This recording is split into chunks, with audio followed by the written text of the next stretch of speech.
And we are live now, everybody. Thanks for joining in to another one of our conversations. We're going to give everybody a minute to join in. I know my other screen, it shows that people are just starting to pop up. I'm sure they'll start coming shortly. But I appreciate you four for joining us today. I think in most parts, for Bart and Marcus at least, is a little bit earlier than it is here for the rest of us. But appreciate you taking the time on a Tuesday morning. Yeah, no problem. Talk about beer. I've been saying one of these we need to do later in the day and get everybody having quite a few beers and just see where the conversation goes on that one. I think that could also be a little fun. Or all of us drink the same beer and just have a good time out of it. Did all of you guys have a great holiday weekend? Yeah. I think Marcus, we need to start with you on this one because I think you had a very exciting holiday weekend there. Is that true? Tell us a little bit about it. We had a very interesting weekend. We ended up releasing the Black is Beautiful Stout, 3 variants on Saturday, so July 4th. It was quite the turnout for sure. So as you know, San Antonio tap room is closed, so everything is curbside. So we basically had 800 cars show up the course of the day, pulling in curbside style up to grab these releases. On top of that, the online system that we use, Upserve, decided to crap out on us and oversell a few of the variants. So because of that, we had a very interesting Saturday for sure. So needless to say, because of the oversell, I had to get up at 3 a.m. yesterday and brew some new batches to get in the tanks to supply all the customers that ended up missing out on the release. But I mean, the first run we ended up doing about 30 barrels, so about 10 barrels each stout, and there was no way that we could have anticipated the amount of people that showed up and showed out for it.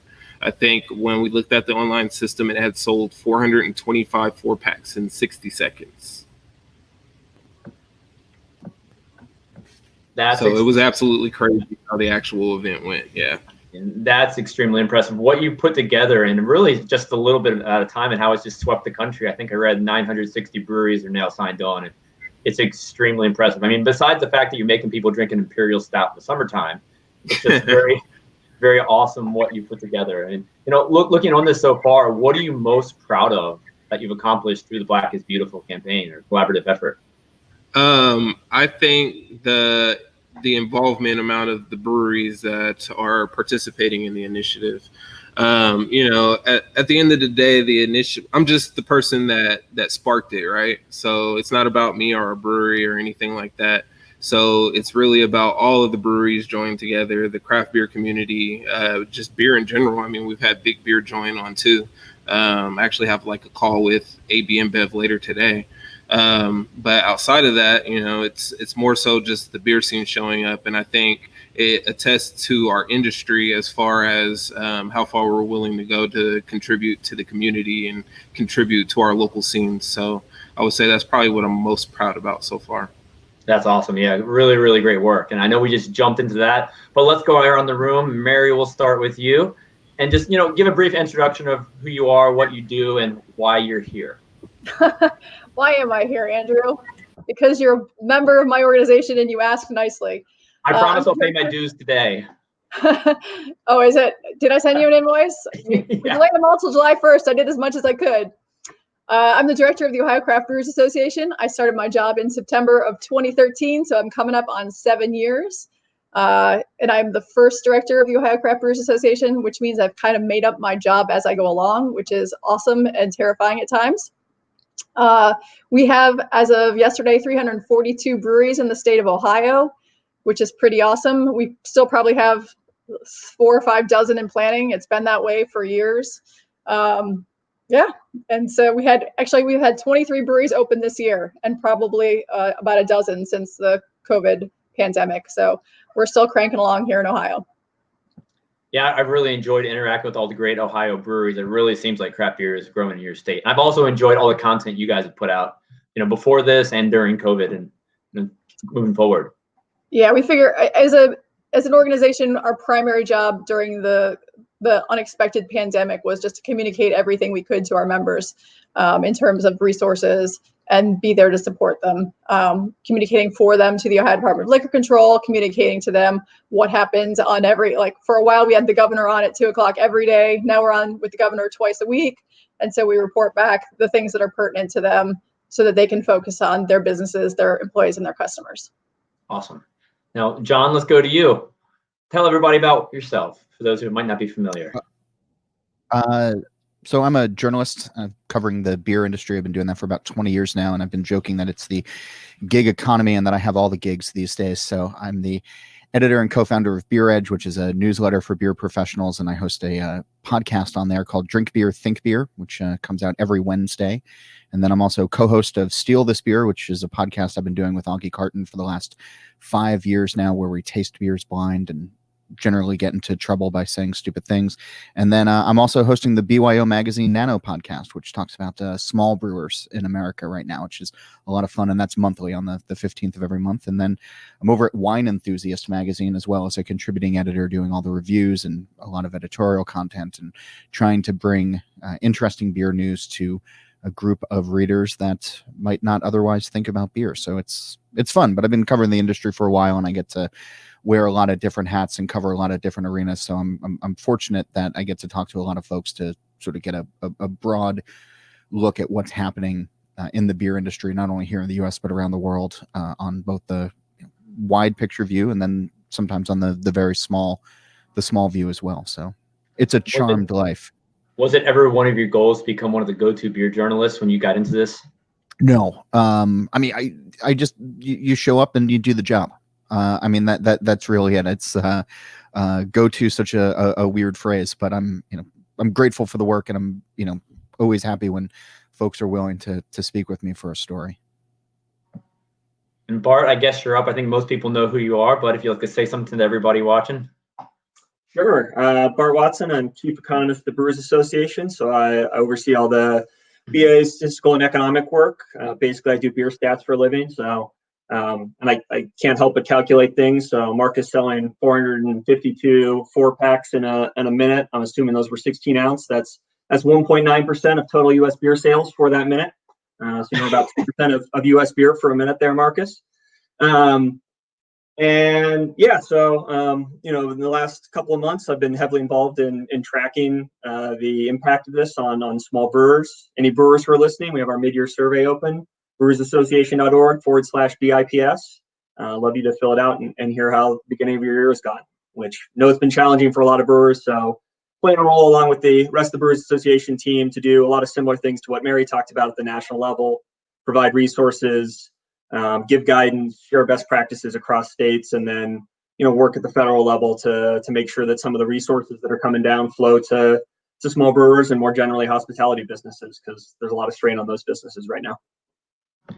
And with regard to beer stats, which you're obviously forte, are there any certain statistics right now that just really interest you? I mean, anything maybe regarding unemployment, consumption, any favorites?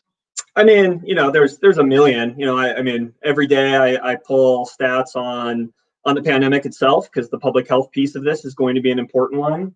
I have a variety of data sets that I'm tracking on consumer spending, on mobility, trying to understand how the consumer's reacting to this in a variety of ways. Obviously, there's the beer piece, and the beer piece is really twofold. You get all the scan data numbers, and those are widely reported, but trying to more holistically look at what's going on in the marketplace as draft beer sales and the on-premise, have a very different trend. So Lester and I did a podcast, and we didn't agree on everything, but one thing we agreed on is that if you're only watching one stat right now, you're missing a lot of the story. And we're fortunate to live in a world where there's a lot of data sources, and we're unfortunate to live in a world that's complicated and rapidly changing. And so you really need to be looking at a lot of things to understand what's going on right now. With regard to unemployment in the beer industry, what are your predictions to how that's going to change in the coming months? I think some of it depends on the government response. Unemployment's not just a blank slate that reflects the economy. It can be affected by fiscal monetary policy as well as other, things. If government shut down states again, obviously we're going to see unemployment spike again with temporary layoffs, as hospitality businesses can't stay in business if they can't sell to the public. But I think we're seeing, most economists expect that this recovery we've seen is starting to flatten. That the next jobs report is probably not going to be as strong as the last few we've seen, both as the recovery slows down and as well as we start to see states in Texas, Florida, California reshut parts of the on-premise. So I think it's going to be a challenging unemployment number. Luckily for craft brewers, luckily is maybe not quite the right word, but for craft brewers, this is probably a little bit less meaningful than delving into that unemployment and looking at some of the demographics who buy craft, which are generally, I think, going to be a little bit less affected than kind of the general population, since craft tends to skew a little bit higher socioeconomic status, and those people generally are keeping their jobs at a little bit higher rate. But there are a lot of challenging economic months ahead. Even if the pandemic ended tomorrow, there's a lot of challenges that have happened to the U.S. economy that are going to take months to unwind. Yeah, good points there. One thing, Florida, for example, they opened, then they closed. It has to be a little frustrating to all the employees working in the breweries, especially the tap room. I'm very curious to see how they handle the situation. Obviously, they probably went on unemployment the first time, but now they came out and got back to work. They're now off work again. Like Mary, for example, how do you see this playing out in Ohio with regard to just staffing in tap rooms?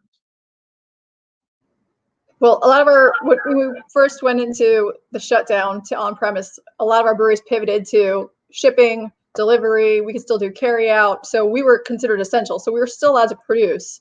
And most of our production breweries, especially those that package, pretty much maintained the level of production. It was our tap rooms that were tap room only primarily, or brew pubs. The brew pubs could still do restaurant sales and carry out and delivery, but some of our tap rooms were just beer tap rooms only, and those were the ones that got hit the hardest. So it's our smallest breweries, I think, that are most impacted by this. Again, we'll watch the governor at 2. We thought that there was going to be an announcement last Thursday at 2, and possibly we were going to get shut down again because our cases are spiking in Ohio. But so far, we haven't been. And so, again, in the resources we're providing, it's safe service of customers, all the regulations that are expected by the state. And we've really, I hope, hammered that home to our breweries that, you have to do this because it's best for you, your employees, your customers, and it's going to hopefully what keeps you in business as we're allowed to gradually reopen. And so we don't know where it's going to go, but again, we're there to support the breweries with best practices and do what we can to keep them open. We meet with somebody from the governor's office on Wednesday to talk about some legislation that we're trying to pass that passed the House immediately, but it's sort of stalled in the Senate. Everybody's on break right now, but they keep coming back every once in a while. And so we're trying to just push that forward. But then our governor also has some issues with alcohol policy in general. And so we're trying to ascertain what the objections are specifically and see how we can help move this forward so that we can have a little bit more legislative relief. So for example, Columbus, Ohio, Ohio has been really great about expansion of premises, right? So outdoors, we know outdoors is safer for service. And so a lot of small municipalities are letting people move into the streets, closing down their street and letting their breweries expand their patios to serve out there. Columbus, the health department has just said, we're not doing that at all, period. So if we could get some state legislation passed that would enable our breweries to expand onto either private, public, or their own premises that are not currently licensed, that would lessen the pressure on them right now. And so that's one of the pieces we're working on. So anything we can do legislatively, just to help the breweries is where we're at right now. Thanks for sharing all that. And I hadn't planned to get into this a little bit later, but we got a question in the comments, so we might as well just dive in. Let's have some fun today, guys. And the question is, I think for you, Mary, how have layoffs at the BA, particularly Acacia, affected the operations as a state guild for you? That's all pretty new, so I think that remains to be seen. And this is Mary speaking. My job was entirely because the BA decided that there should be guilds in every state, and most importantly, that there should be a paid person in every state who's responsible for enacting the things. We had a guild since 2008. They didn't hire me till 2013 because they recognized ultimately, that they needed someone who was in charge of getting things done. And so that was very much Acacia working with my board at the time and convincing them that was what we needed to do. And when they hired me, they had $30,000 in the bank, and they hired me anyways. And then we went from there and built up hopefully a budget that's going to sustain us through this crisis. And Acacia has worked with individual, like my brewery, my guild is 7 years old, right? The guilds that are older than me are like California, Colorado, Michigan, maybe Oregon, but most of us have come up in the last 10 years, but most of us have come up in the last 7 years. And then there's a whole crop of people who have come up in the last 3 years. And Acacia and the services she provided to us through the BA were critical. And so we took that pretty hard. I think both the BA, obviously, and the State Guild each have unique roles in the current state of craft beer right now. I think they're both really, really valuable. And Marcus, I want to kind of throw this to you because you're the only brewery owner in the room right now. You know, when looking at both organizations, are there favorite value you get from each? If you're looking at the BA, is there something you say that's my number one, you know, value I get from the BA? Or then you look at your State Guild and say that's my favorite thing I get from a State Guild. Are there any differences in the mind of a brewery owner? For me, as far as the mind of the brewery owner, the BA is better for resources regarding on how to operate your physical brewery, how to help out your employees, SOPs, things of that such. For the Texas Brewers Guild, it's more so the development of the craft beer scene in Texas. And especially because where we're at in Texas, you know, Texas is still kind of behind in the overall scene into regards of like some of the larger states. Like I think we have 350-ish breweries. So being said that, you know, our guild is more so in the physical development, trying to educate the public on the scene and things in that nature. So we get value out of both of them. We utilize them a little bit differently here. John, I'd like to ask you that question. You know, as a journalist in craft beer, what do you see the most valuable assets of each organization for brewery members? What's really been interesting is the rise of the local guilds over the last 5, 6, 7 years or so, as beer has become, as craft specifically has become larger with more breweries. The local conferences that Ohio and Texas and California, pretty much all of the states have been hosting, I think, have become really vitally important for the members, especially the smaller ones who maybe don't have the budget to fly their entire staff, to San Antonio or to San Diego or to Denver twice in a year, for big conferences. And so having people come to them from the national stage and from the vendor standpoint, I think that those conferences have really become super important. And the BA, still puts on great events and, does have really excellent resources. Bart puts out some great details multiple times a year, multiple times a week in some cases. And, you had folks like Neil Whitty who were putting out great information on draft quality. And there's so many different programs that I think the National BA was doing to sort of help the larger world understand craft.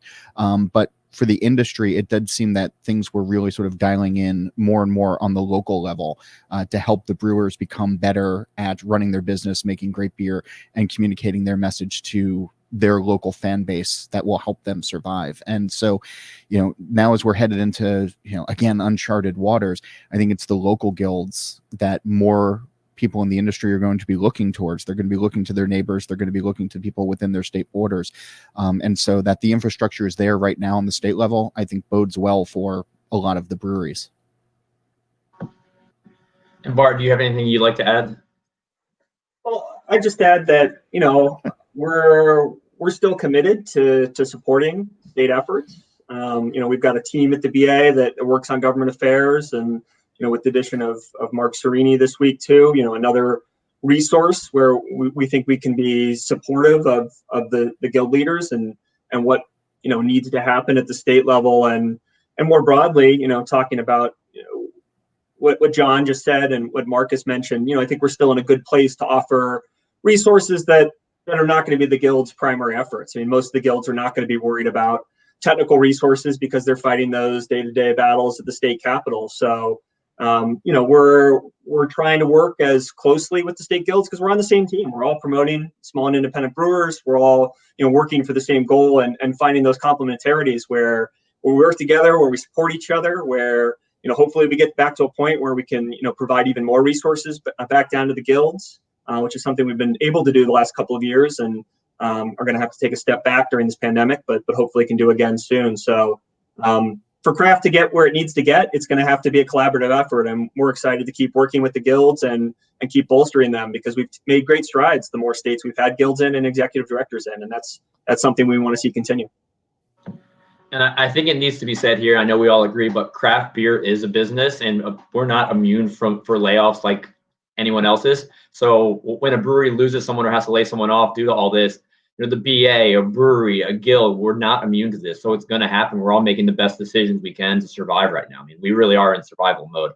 And with regard to that, Julie Rhodes in the comments, she asked, what type of business-focused resources are being made available to the craft beer community that specifically addresses our current market conditions? Would anybody like to touch on that one with regard to the resources business-wise that are being made available to help breweries get through this? Yeah, I don't know. I think most states at this point have a whole resources page. As a member, Andrew, that we have a whole resources page on COVID, everything from applying for loans to the legalities of complying to get your PPP loans forgiven.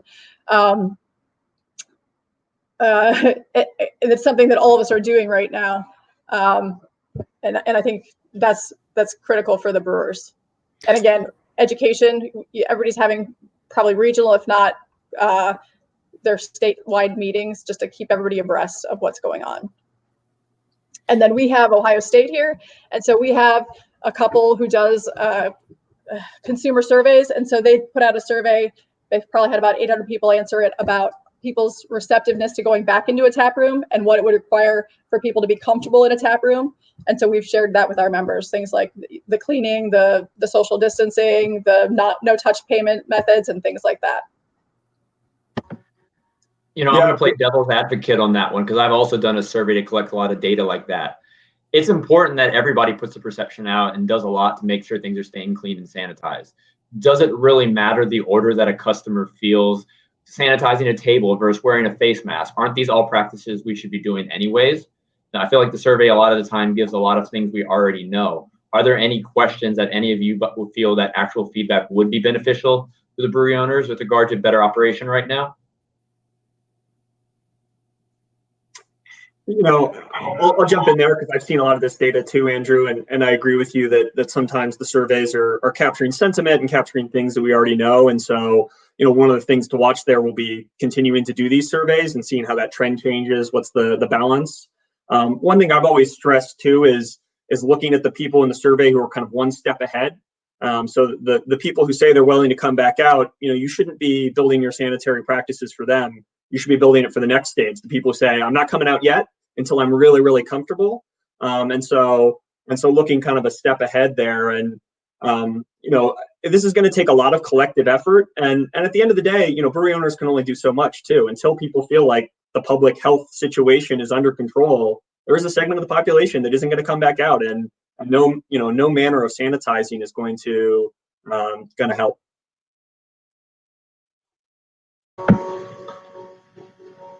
John, just back to the previous point though on resources that are out there. What I found really helpful in my coverage, and certainly there are great beer resources, that are out there. I mean, the places that I'm working for, I hope, are providing that, and there's others that exist out there as well. But what I'm finding really interesting right now is reading about other industries. Beer is very insular, and the people who are in beer really only seem to pay attention to what is happening in beer. It's that, that's that classic bubble kind of thing.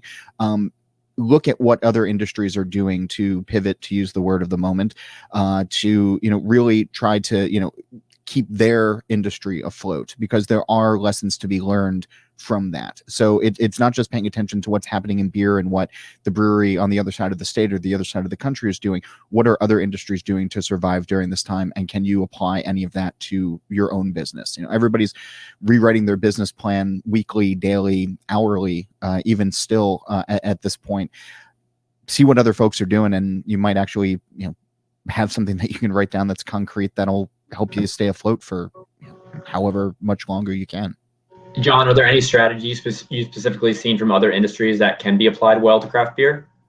I mean, I've come across some. Now that you're putting me on the spot, I'm drawing. I know. I apologize. No. That's a great Where question. great ideas come from. But again, I think folks in service, but like that do see high traffic. Like what is Starbucks doing right now? What are some of the larger players doing right now that also rely on people coming through or sitting in a place for a while? The places that have the money, that have the resources, that are able to put real thought and hire actual consultants and all sorts of things, because they're running multi-billion-dollar businesses and they want to hold on to that. So looking at some of the larger players, much in the same way that some of the early craft brewers took pages out of Big Beer's playbook as far as sales and marketing and other things to get a toehold in the industry. There's nothing wrong with looking at what some of the larger places are doing right now. Did I successfully dodge your question? You did. You went in the circle, but I think you answered it pretty successfully as well. Hey, can I chime in to Julie again? Yeah, So go for something that we did specifically within our state is we created a craft beer interactive map, and it lists every one of our breweries and what they're doing. So if they're doing delivery, if they're doing direct shipping, if they're doing carry out, whatever it is, it lists it. And so you can filter by distance from you who's doing what. And so everything we've told our breweries is communicate. If you're not open at all, make sure that they know your tap room is closed. If you're open limited hours, make sure they know what those hours are. Make sure they know whether they can buy gift cards or merchandise or how they can support you by whatever means you're operating right now. And so again, communication from us to our breweries, from our breweries to the consumer, from us to the consumer, is all hopefully helping things move forward. Yeah. Update those web pages, update that social media constantly these days. It's never been more important. Yeah.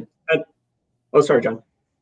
I was going to say that, a lot of the best practices now are the same best practices they were before. It just, the emphasis has changed. So, we're pointing people to a lot of the resources we already had on distribution, on, working with retailers, on marketing and social media. I mean, we've got, years and years of, CBC seminars on these things. And where there's new stuff, I mean, I would agree with John that there are other industries sometimes that are better to look to. What do best practices look like in DTC for beer? We don't know, because really not a lot of breweries do this, but there's thousands of wineries that have been doing this for years. And so there are models to look at and to draw from. But, in terms of, business, distribution, marketing resources, that's something that there's lots of in the beer industry already. And I think rather than thinking about doing something completely different because of this, a lot of it's going back to the fundamentals and ensuring the things that the best breweries were already doing, you're putting in place now because they're more important now than they used to be. Now, let's touch a little bit on that direct-to-consumer, because that's become a really hot topic lately. Now, Marcus, before all of COVID-19 came into effect and all the craziness in the world, did you have an online store at your brewery? No. So pre-COVID, we didn't have an online store. We weren't doing curbside or anything like that. For us, we had a very large distribution imprint in San Antonio area. We were in about a little over 100 locations within Texas. We were distributing almost 100 barrels of our West Coast a month and all that good stuff. So then when COVID hit, it was definitely a shift to our production and scheduling. Like I still have, I think, 80 barrels of lager sitting in my horizontal tanks right now that were made pre-COVID, just because I don't really know what to do with them yet. But then what's been able you can send it to me, by the way, afloat or barrel aged. I'll send you some. Yeah, we thought about doing something like that. Just so, like for us, for instance, we converted over to curbside and delivery, and then we changed our production format. So we went to more small batch format, 2, 5, 7 barrel, 10 barrel batches of beer that we know are going to sell. So hazy IPAs, the pastry stouts, heavily fruited sours, the things that generally get the public more excited to want to come out and purchase beer. We obviously still had our regular and everyday customers that would come in and supplement with core options and stuff like that. But it's hard to move those during the pandemic, especially when you can go to the grocery store, buy a 6-pack of this or that for cheaper than what you're going to spend at an actual brewery in itself. So then what messed us up is Abbott reopening the state. So then that basically created us to have to shift our production again, because these bars and restaurants are now open, and we're having to produce beer again to supply to these bars and restaurants to supplement our distribution side of income. But then Abbott messed up again and had to close down again. So now, say for instance, I have 40 barrels of West Coast sitting in tanks right now that I'm gonna have to figure out what to do with that. But it's, as far as trying to create the creative path, and then as far as the marketing stuff, it's difficult for smaller breweries like ourselves to go in the whole marketing aspect because we don't have the money to do it. So you're still stuck to social media. You're still stuck to people sharing posts, trying to move on the social media aspects, but you don't really have the money to actually invest in the marketing aspect that is going to get your name or information out there to the masses like that. So that's what's created some of the issues dealing with smaller breweries like ourselves versus the larger ones who already have money and already have the footprint for marketing to where we actually physically don't. But outside of that, it's basically been, what consumers are going to support who locally. That's basically been helping these breweries survive. So it's interesting to see, like I just had to have a meeting with my business partner yesterday because we have to see how this second shift of shutdown is going to affect us. A lot of consumers, they were very outgoing and supportive on the first line because they want to see these breweries survive and they want to support the community. But then you reopen and then close again, and that excitement kind of goes away. So it's interesting to see what the second wave for us will be here, because it's going to be it's a little different compared to some areas that have remained closed and been able to keep these footprints. But dealing with our government and them not knowing what they're doing, it's been very difficult for breweries like myself. From the brewery standpoint, do you see the direct-to-consumer model becoming more popular and ongoing just because of this pandemic?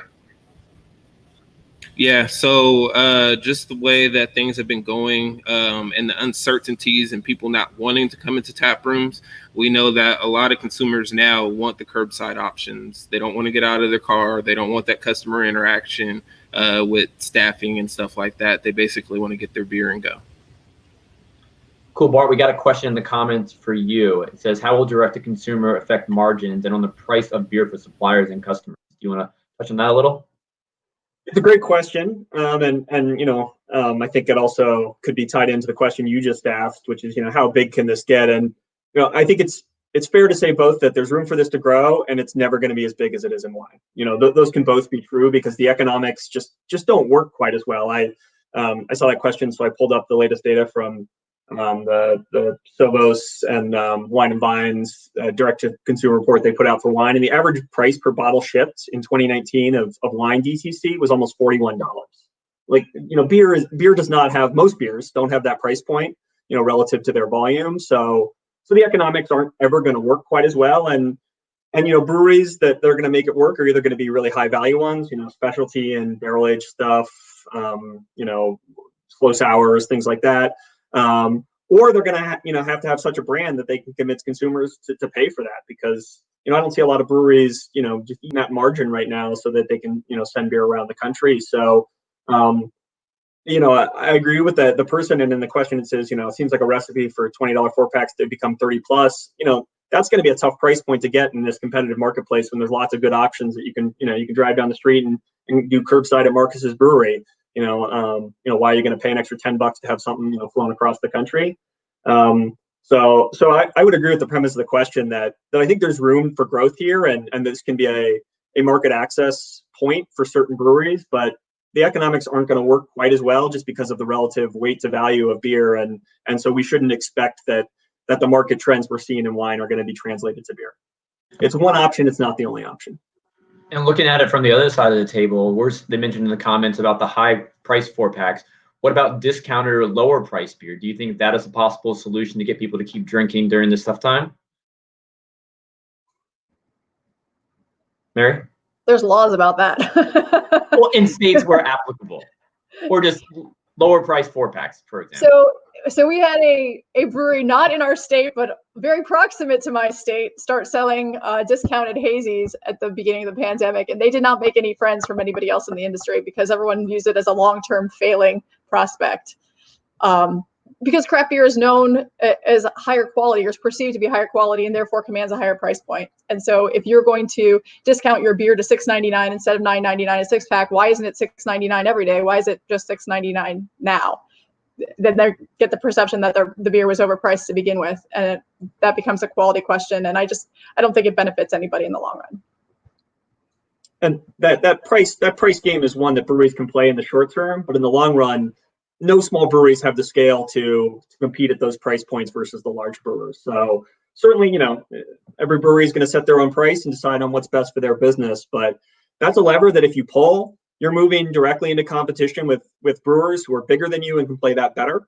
And so I think, most craft brewers aren't going to do that, and are going to, keep margins that allow them to run their business in a sustainable manner. So unless you're ready to go up against, Goose Island that's being made at, large AB plants at a scale that is unimaginable for small brewers, it's very, very difficult to play the price game as a small brewer.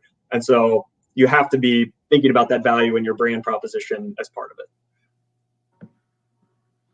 What's interesting, though, is that I've been talking to a lot of brewers who have been changing up their business model a little bit and offering different beers aside from the $20 4-pack of hazies.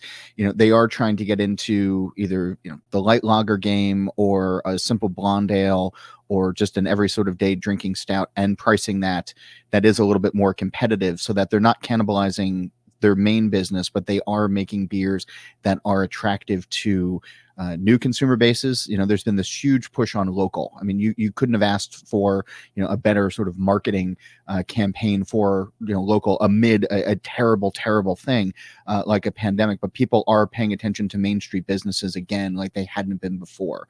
And so I've been talking with a lot of breweries that have been saying, okay, well, let's make that blonde ale that we didn't make before, and promote it to local folks who might not have ever been through our door before.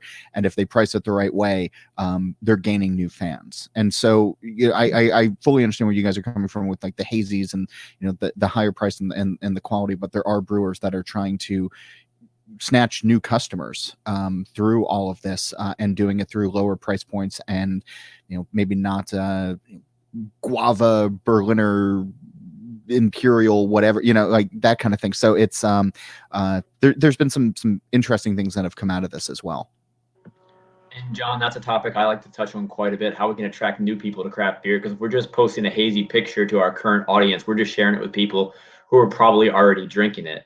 You mentioned a lot of these new consumers, and I think collaboration beers are a great way to expose new people to craft beer, especially when you put a message behind it. Now, Marcus, looking at Black is Beautiful, what do you foresee as the effects of getting this beer in the hands of people who might not have had a craft beer before, and how will that help our industry? You get a new audience coming to breweries and just drinking our beers. So it definitely has started to do that. Again, like dealing with our tap room, I know I've probably seen maybe 150-ish new people of color that came into our brewery. Once the initiative came out, just because they seen different newscasts and things in the paper and things of that such, because they want to support the overall initiative. So obviously with 900 plus breweries involved, I definitely expect that that's happening in other areas as well, where people want to go out and support based off of the initiative. So what that has done, and for us, it did bring in, people that generally don't drink craft beer. For us, it's always been kind of the latter, though, with introducing new customers. Typically, those new customers go for the more fruitier options, the pastry options, things of that such, because it reminds them of other things besides beer. And then once you get them kind of into that, then you can basically upgrade them to what actual beer is, right? So that's what I've seen from our end. But as far as the overall initiative and it producing new customers, I've been able to see it, so I'm hoping that other people have as well. especially generally with the stout base. If they kept it to the more classical of what the recipe is, it's pretty much a very drinkable, 10% stout. It's not overly viscous or anything like that. It's not cloying, so it's not going to off-put anybody. So, dealing with that type of recipe and that type of beverage, it's a little more approachable for a new customer. So, based off of that, I guess we'll kind of see how it goes for other breweries. But for us, it has produced a lot of new customers. That's fantastic. And I think it's interesting you say upgrade them to what beer is actually about. And that's a whole nother topic we don't need to get on right now. But I think, those options that appeal to the first-time craft consumer are definitely really important to lure them in. But before they even come in your tap room, this is for anybody at the table right now. What do you believe are the best strategies besides collaboration beers that we can do to draw attention to people to come try craft for the first time? Mary, say Ohio, for example, have you seen any brewery, you got about 10 seconds to think about this. Have you seen any breweries, put on any unique marketing strategies that have been able to bring in a demographic that might not have been there otherwise, whether it's hosting an event, which doesn't really exist anymore, or an organization that might have not normally come to a brewery, or just putting out a beer targeted at a certain, type of drinker that, wouldn't normally come to that brewery? Has anybody seen any unique strategies that have worked to help make craft beer more inclusive, but also, grow the number of drinkers? I know for us, dealing with that, we had a few very successful events pre-COVID, and something I started doing was implementing local, other local businesses and industries to collaborate in those events. So we hosted a coffee event and involved 4 or 5 different coffee roasters within the city. So that brought all those coffee fans out to the event. We did a chocolate event where we did 2 different chocolatiers in town. And so that brought a lot of the wine drinker chocolate fans to the brewery that had never experienced anything like that. The biggest one we had was we did a actual collaborative event with the Girl Scouts of San Antonio. And it was the first time that the Girl Scout organizations actually allowed a alcoholic company to involve themselves officially with the Girl Scouts. And so what we ended up doing was 13 different beers that all featured all of the Girl Scout cookies. And that brought out, a ton of people that typically would not come to breweries or drink beer. They just wanted to support the Girl Scouts and, try cookie beers. So, I think contributing and collaborating with your local markets definitely brings in new brands of customers, but then it also, it's a marketing value too, because you're reaching certain regions of your city and demographics that you normally wouldn't if you were just, serving beer. In the early part of this as well, though, I was seeing that there were breweries that were offering up grocery services because they had food contracts. They were able to, buy flour in bulk, which was, nobody could get it. You couldn't get yeast when everybody was baking as well. So they were taking their brewer's yeast and repackaging it. And, so selling, making bread at home products and other groceries as well, if they had enough contracts. So fresh vegetables, things that were scarce at the time, and that brought new people in. They basically reopened as grocery stores, and there's a couple breweries around the country that did that, and people who never would have thought about walking into a brewery beforehand were suddenly walking into breweries to buy flour and yeast and eggs and whatever. And then from talking with folks, they came back and they bought the same things again, but they also bought a 6-pack of beer, the 4-pack of beer. And that introduced them, through everyday items that they needed to these luxury items of locally made beer. And when they realized that it tasted good, it got them new customers. So, ways of thinking about what more you can offer legally in your state to get folks coming in, while also probably trying not to piss off businesses down the street who might be selling certain things. That's another thing that I think some of the smarter breweries are thinking about, especially as we're still in this first wave, but potentially headed into a second. Anybody else have anything they want to add to that one, Bart? I'd just say that you need to identify communities you want to welcome into your brewery, and not just expect them to come in, but go out and engage with and show them you want to engage with them, not even just as, brewery customers, but as people who you want part of your larger community. And so, hearing about Marcus doing it with the Girl Scouts, that's a great idea, but just more generally, identifying community groups that maybe, other breweries aren't engaging with, and that you want to have as part of your larger community. And so doing things to not just check the marketing box, but really get out and do work to, show you're part of those communities. And in return, some percentage of those people are going to be interested in coming back and checking you out and what you're all about. So I think that's, it's a longer term strategy, and it's something that the craft brewers have done really well with certain parts of their community, and need to, broaden their view if they want to bring in new customers. I think that's a really good point. I think we need to get new customers in, but right now in most states, we're really limited to what we can do. We can't obviously hold large events. We can't have coffee and chocolate events in most places. And we don't know how long this is going to go on for. I think it's really important for the brewers to innovate and just find new ways to engage with these people who aren't typically coming, when you can't necessarily have them come through your four walls. And I think that's a challenge all the brewery owners are really facing right now. And hopefully we can get some good information out there to help them get through this point in time.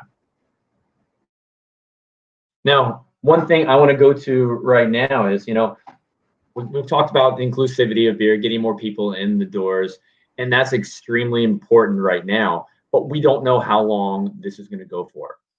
Are there any new revenue streams that you guys foresee breweries can find ways to, get revenue flowing in from during the new COVID-19, situation we're dealing with right now? Anybody seen any good examples? I'll go in since somebody else is unmuted. And, a combo of things that John said and Marcus said. One thing I've seen breweries do is be part of local food CSAs or local goods CSAs, where, beer is part of a larger package. So that's, multiple businesses banding together and giving people, across who like any of those products a reason to support all of those products. Certainly delivery has been something we've seen jump. And who knows what the margins are there. So, it's definitely a new revenue stream. Whether it's a new profit stream is, I think, a little bit more in doubt. But, offering more delivery and going out into the community for those who are uncomfortable leaving their house, that's another option. And we've seen about a 30-point jump in breweries offering delivery services during the pandemic. And I think this is a pretty good follow-up. It's directed at you, Mary. Kind of go after that. It says, have you seen any additional receptiveness to long-term reform of alcohol regulation and distribution law as a result of COVID-19? Absolutely. Let's hear about it. We love it. Well, we got two bills in Ohio, at least, that we're working on. 669 would allow the continued delivery either by the industry partner, the restaurant, the brewery, the distillery, whatever, or by third-party service. Currently, they loosened the law so that if you could serve it on premise now, you can serve it off premise to go. And so we're looking at making that permanent. We're looking at the expansion of premises that I mentioned earlier. So if you own property that's adjacent to your brewery, your parking lot that's not currently licensed, or you're adjacent to somebody else's parking lot or outdoor space that's privately owned, or a public street, if you get permission from the property owner, you'd be able to expand into your licensed premises into that space to allow for greater outdoor service. And then we've got another one, 674, that we've been calling the Beer Clarity Act, it's just a laundry list of things that we wanted to clean up. And so they seem receptive to it now in the interest of helping small businesses. And we worked with the wholesalers. We've been working on this for a year with the wholesalers, Anheuser-Busch and Miller Coors. So one of the things it would do is currently our breweries can't have a charity pull an F permit on their property. So if we ever get to have events again and you have a parking lot and the Girl Scouts want to come have an event in your parking lot, they couldn't because they wouldn't let you pull an F permit. So we're getting a tied house exemption to that. Social media, as you know, everybody promotes everything through social media, but as manufacturers, we can't technically promote other festivals or tastings on retail permit holders. And so we're looking to get those. So if you're just using free social media, you'll be allowed to do that, which technically we're not, even though everyone does. So we'd like to make it not illegal than what everyone's doing. We've got a brew pub permit that has technicalities of what constitutes a kitchen. And so we're looking to clarify what constitutes a kitchen or permit you to use food trucks instead of having your own kitchen. Anheuser-Busch really wanted to increase the glassware to 10 cases. We got it to 4 cases. And so we're calling that fair, increasing the amount of glassware you can give to a retailer for free. Our brew pubs can pour other beer, but only into glass growlers. And now there's other growlers other than glass. So it's silly, but that's what it says in the statute. So you'll get in trouble if you pour someone else's beer into, say, a stainless steel growler. And then we want to have a festival permit that sort of pertains to the OCBA, where our breweries can pour beer. It's considered, their labor is considered a thing of value, and therefore is verboten according to Ohio law. Like, we just want them, like, technically, from our perspective, our breweries own the OCBA, and you can't give something of value to yourself, so just let them pour beer at our events.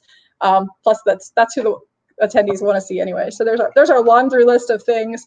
Making Sundays like every other day of the week. I mean, yes, that it seems like a lot of state legislators are like, what can we do for you? And you go, well, here's this laundry list of things that we've been looking to do. They're like, oh, none of that sounds totally unreasonable. Until you get higher up, and maybe we'll see. Now, Bart, on the BA's end, are there any certain issues that you guys are fighting for more so because of the pandemic? Well, I'd say at the state level, we're trying to support the state guilds. I mean, those are state issues, and we don't take direct action. So, we're sharing best practices. So, hearing the states that have accomplished the type of things that Mary has talked about, and trying to play that facilitator role and an advisory role. At the federal level, we've been focused on extension or permanence of the Craft Beverage Modernization and Tax Reform Act. For the last few years, 99% of small brewers have effectively had their federal excise taxes cut in half, and we want to make sure it stays that way, since getting an additional cost imposed to them at the end of this year would be disastrous for many small brewers. We've also certainly been heavily involved in the PPP loan process, and along with the National Restaurant Association, did a lot of advocacy work to help them understand. I wish they'd increase the flexibility sooner, but we did see some flexibility in how breweries, amongst other small businesses, could use those loans and some of the repayment terms. And then finally, I mean, we're doing a lot of work just with regulatory stuff at the TTB. So making it so brewers can dump out of code beer. Normally there was a process that they had to go through, and that's been waived. So lots of just regulatory stuff with various agencies, SBA, FDA, TTB, and that work's ongoing, as well as we've also been part of some broader coalitions. We're part of a coalition more broadly looking at spoiled food and looking at if there's additional credits that we could get there, since a lot of brewers have had beer that goes out of code. So it's always busy. There's always something new going on in DC, and we're trying to stay active and make sure that small brewers are considered as part of any new packages that come down the line. Thanks, Bart. Now, I want to kind of throw a question from the comments. Tara Nurin asked this one. We've kind of touched on it, but she framed it slightly differently. What's the future of the taproom and satellite model? Is it trend coming to a screeching halt? Marcus, start us there, because you got a taproom. Yeah, I think the delivery to go model isn't going anywhere anytime soon. As far as the overall taproom experience, I think we're not going to see that again for quite some time, especially based on the way that the virus has been going in certain areas. I mean, you look at San Antonio now, we're considered a hot spot. It's like 600 plus cases new a day.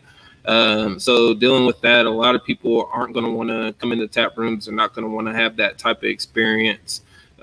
So from what I've seen and what I expect, it's basically going to be that to-go option and drive-through option and delivery option probably for the foreseeable future.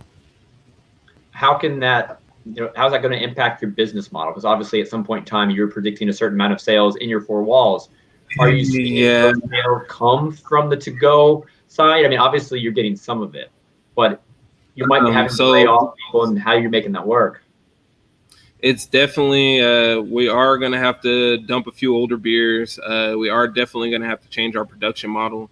I mean, you look at the amount of beer that we were producing for bars and restaurants before pre-COVID, that was the majority of the actual beer that was coming out of the breweries.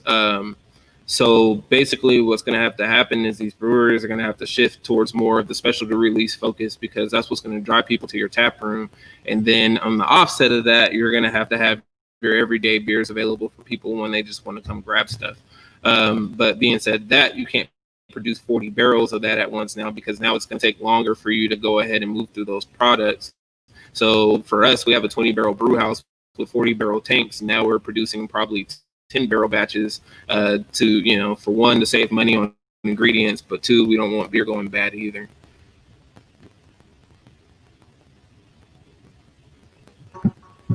And John, I would love to hear your thoughts on that one. What do you foresee the taproom satellite model going the next while?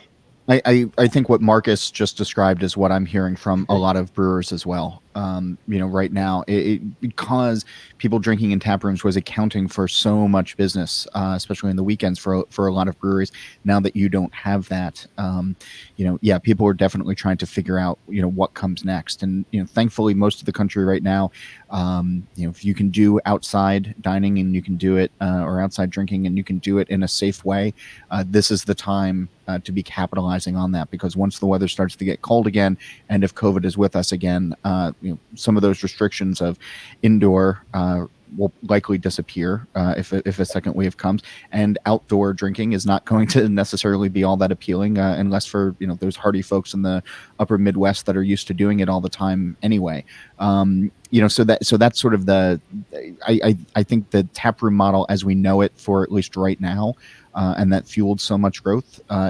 From talking with folks, it's on pause for right now as everybody tries to, figure out what they can do or if they can repurpose space.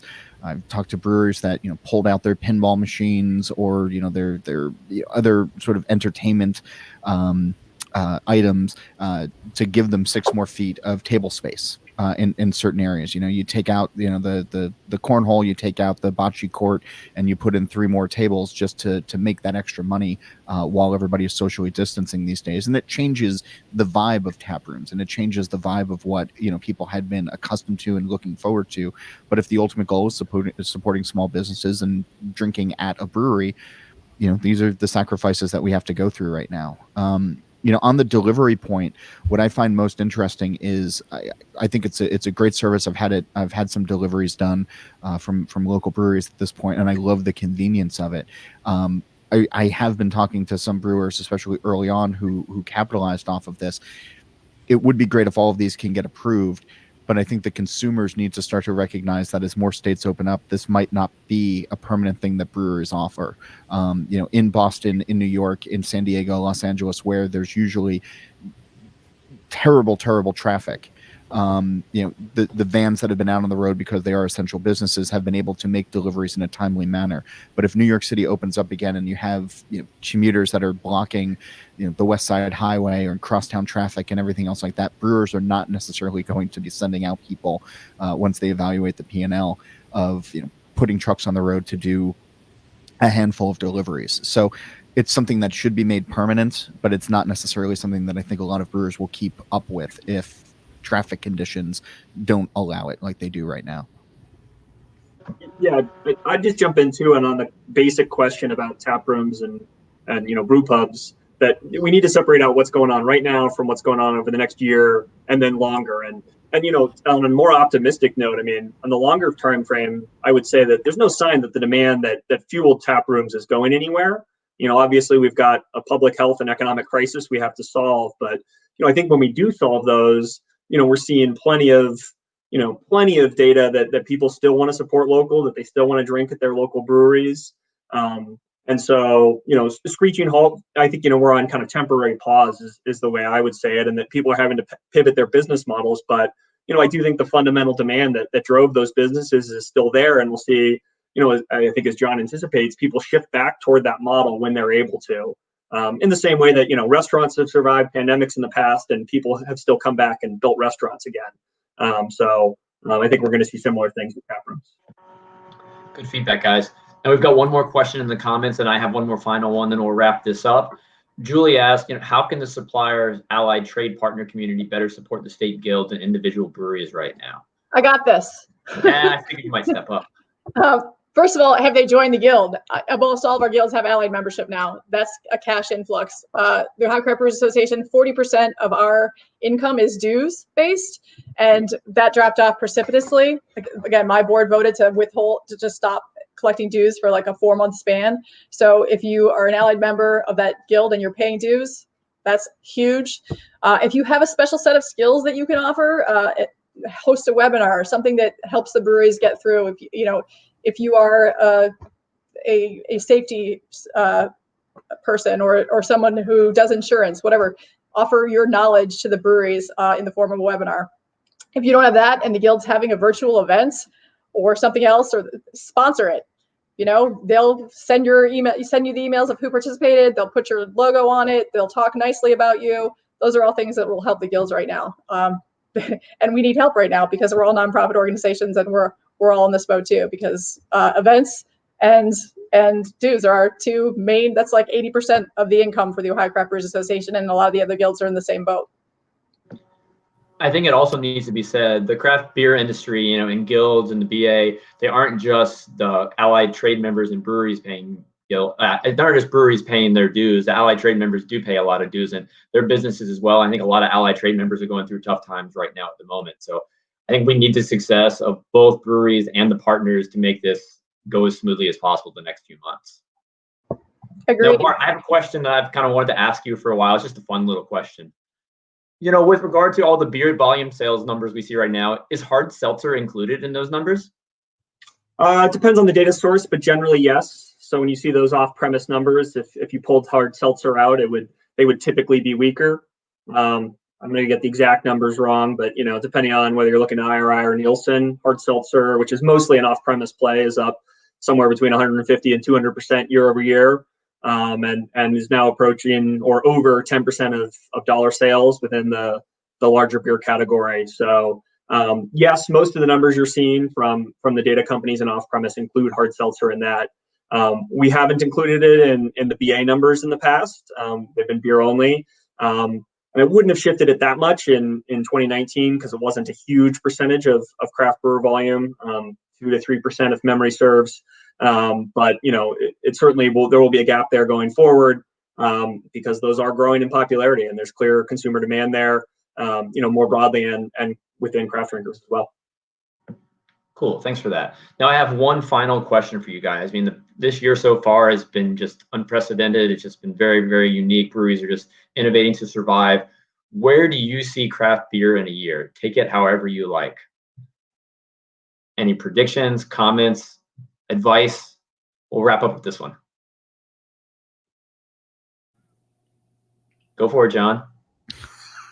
Hey, you unmuted. That's called raising your hand. Oh, so I don't know. I'm not in the prediction business. It's I cover the trends and I cover what happens, and it's hard out there for a lot of folks. And I think from the conversations that I'm having, people are starting to have some really tough conversations that have been piled on top of also really tough conversations. And so what does a year look like? I mean, at this point, nobody knows what the end of this week looks like at this point in the way that things are going. But I hope people keep making great beer and that we have a chance to drink it. And just to go back to that allied partner question from before, please don't forget about the media in all of this as well. It's an industry that is hurting right now, and subscriptions to print magazines like Wine Enthusiast or BYO, or subscriptions to services like Beer Edge. There's other organizations that are out there as well that are covering the beer industry and hopefully bringing insights, and great podcasts that are out there as well. Support those with listening or subscriptions, because we need to be around to cover what's happening in this industry right now. Everybody who's covering it, I think, enjoys covering this as well, but we also need listener and reader support. So please don't forget beer themed media and people who cover the beverage industry when you're thinking about ways to help.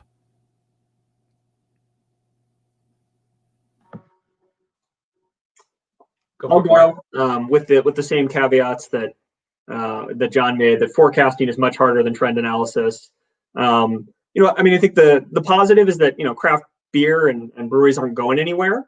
The demand is clearly still there, and so while the beer is going to be sold in different ways, we're still going to have a craft brewing industry. But I think things are going to get more challenging before they get easier. The on-premise is coming back, but I don't think is going to be anywhere back near to normal anytime in the next year until we solve the public health issues that are keeping people away. This isn't just about government orders; it's about consumer psychology. And so, I think we're going to see challenges for a lot of breweries that built their business model around both their tap room brew pubs and then distributed draft, which is going to continue to be challenging for years. So I think we need to be realistic about the challenges in the next year. So we understand the support that small brewers need, and that it's going to take a community of, passionate people to keep a lot of them afloat and thriving. Marcus or Mary, who's ready to take on this one? And predictions are hard, I know, but yeah, advice for next year. We went from 58 breweries when I started to 342 today. So, and that story's repeated itself across the nation. And I'd like to still have that number of breweries when we pull out of this. And again, we still have, we had 24 licenses issued this year. So, we're still, in previous years, it might've been 50, but we're still hanging in there. I still have breweries that have opened during this crisis. I had like two open this weekend. And so I think craft brewers are above all else creative and entrepreneurial, and everybody has, to use the word of the day, pivoted. In Ohio, they let people who could do canning or package beer for other people, and so people have gone that way. And so I think as long as we still have the support of our legislators and the industry, that we can make it through this. And last but not least, Mark? I kind of agree with Mary. It's just, to look from a year from now, I can't really predict, but we know that the craft beer community is very creative. So I think as long as people are being creative and trying to come up with new avenues to get their product out, a lot of brewers will end up being okay. We had a few breweries open during the initial pandemic as well. Outside of that, we're gonna see, I think, on the consumer aspect, a lot more people get divisive in who they choose and who they choose to support. And dealing with that, some breweries are gonna suffer. And I think, the amount of breweries that are opened at this point, right? And we're gonna start seeing basically the people that got in it to produce great beer and support its community, and then we're going to see the ones who got into it to make money, and those ones that got into it without the best intentions and that aren't producing the greatest of beer are going to probably not be around come next year. I think that is a perfect way to end it. Quality of beer is utmost importance. If you're not making great quality beer, you're not going to last too long. So guys, I really, really want to thank everybody for watching today. I want to thank you for being here. John, I always enjoy listening to the podcast, but it's nice to talk to you in person. Bart, it's always fun to have our emails every now and then, and thanks for joining today and all the great data you put out. Marcus, I cannot wait to try my local Black is Beautifuls. I think I have about 5 near me, and I look forward to trying them all. And Mary, it's always fun interacting with you in the guild. So thank you all for joining today. Reminder to everyone watching, we do these twice a month, all fun conversations. We just see where they go. But for you four, thanks again. I really appreciate it. And see everybody later. Cheers. Bye. Take care.